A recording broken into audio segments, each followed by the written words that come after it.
அவன் மொழி தர கண்டிடுவேன் முன் காட்சியினை சோலையில் அணிந்திடும் காற்றாது தழுவிட கண்டிடுவேன் முன் ஆற்றலினை மனிதர்களின்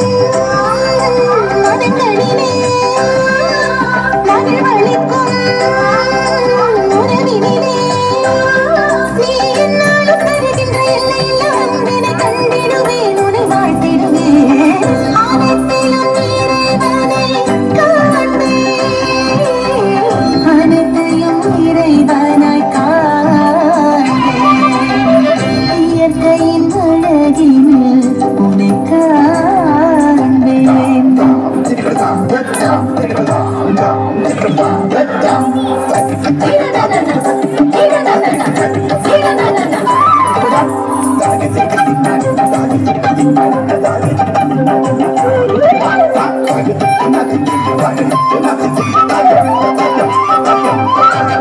Thank you.